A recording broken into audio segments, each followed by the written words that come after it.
रमवा नाम के पहाड़ी गांव में हरीश की शादी पड़ोस के गांव की फुल्की से तय हुई थी।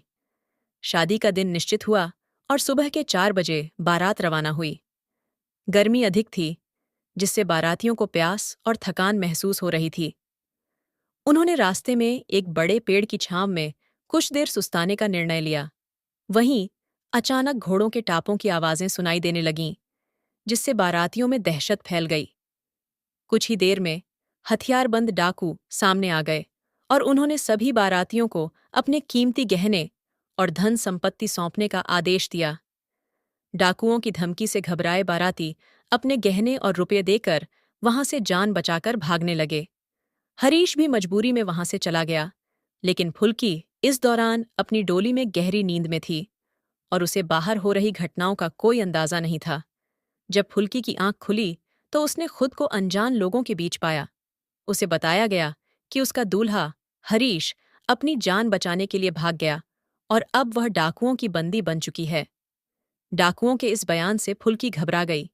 उसने उनसे अपनी रिहाई की प्रार्थना की, लेकिन जब कोई रास्ता नहीं सूझा तो वह पहाड़ों में भागने लगी। भागते समय वह अचानक एक खाई में गिर गई, जिससे उसकी मृत्यु हो गई। मृत्यु के बाद भी उसकी आत्मा को शांति नहीं मिली और वह एक चुड़ैल के रूप में बदल गई। अब वह हर दूल्हे से बदला लेने लगी। समय बीतता गया और रमवा गांव में एक बार फिर शादी की तैयारियां शुरू हुईं। इस बार बिरजू की शादी थी और गांव के लोग उत्साह से भरपूर थे। बारात जब निकली तो नाचते गाते हुए वे जंगल तक पहुंचे। बिरजू जल्दबाजी में बारात को आगे बढ़ाने के लिए कहता रहा, लेकिन बाराती अपनी मस्ती में मशगूल थे। धीरे धीरे अंधेरा गहराने लगा और अचानक मौसम बदल गया। तेज बिजली चमकी और भारी बारिश शुरू हो गई।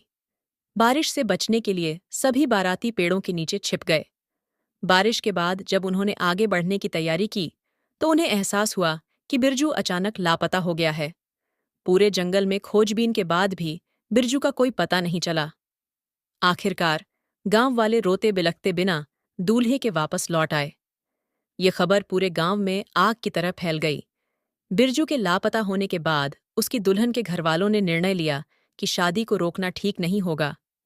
दुल्हन के भाई श्याम दूल्हे के रूप में तैयार हुआ और बारात फिर से उसी जंगल के रास्ते से गुजरी।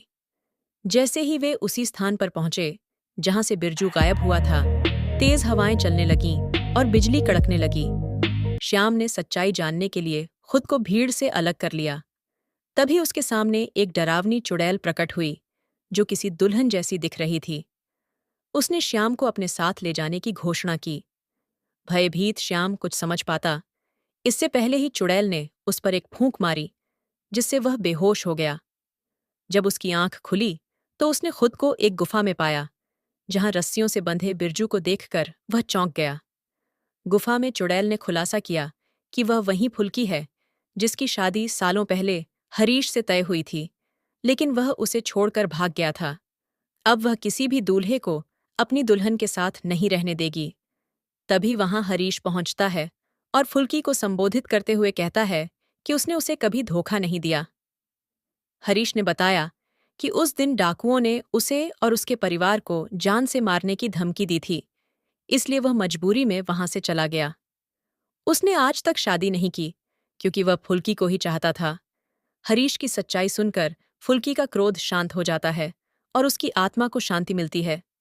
इसके बाद जंगल से दूल्हों के गायब होने की घटनाएं हमेशा के लिए समाप्त हो जाती हैं।